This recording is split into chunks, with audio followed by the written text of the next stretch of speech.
हाँ भाई, आज ये बताओ कि ईश्वर की भक्ति आज मनुष्य को किस प्रकार करनी चाहिए। संसार के अंदर कोई हिंदू, मुसलमान, सिख या ईसाई ये नहीं कह सकता कि जो संसार को चलाने वाली शक्ति यानी परमात्मा है वो दो है, अर्थात सब ये जानते हैं कि वो एक शक्ति है। अब जो भक्ति का तरीका है, कुछ लोग ये कांवड़ यात्रा करके ला रहे हैं 2-2, 2.5 क्विंटल जल। अगर परमात्मा इस कांवड़ यात्रा से खुश होता तो मुसलमानों का सर्वनाश हो जाता, क्योंकि वो कांवड़ यात्रा नहीं लाते।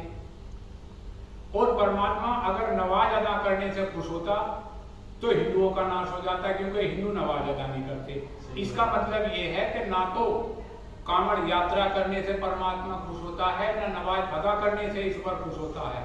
ईश्वर की जो भक्ति का तरीका है वो मनुष्य के अपने कर्म हैं। अगर कोई मनुष्य श्रेष्ठ कर्म करता है तो वह परमात्मा की गति के अनुसार चल रहा है। ये ही मनुष्य की पूजा है ईश्वर के प्रति, यानी वेदों में दिया है कर्म ही पूजा है। किसी भी धर्म की धार्मिक पुस्तक, वेद, पुराण, बाइबिल या कोई भी धर्म ये नहीं कहता कि कर्म खराब करने के बाद में या कर्म पूरे करने के बाद में आप इस तरीके की भक्ति करो तो वो सब कुछ व्यर्थ है, उसका कोई अर्थ नहीं है। अर्थात कर्म ही पूजा है।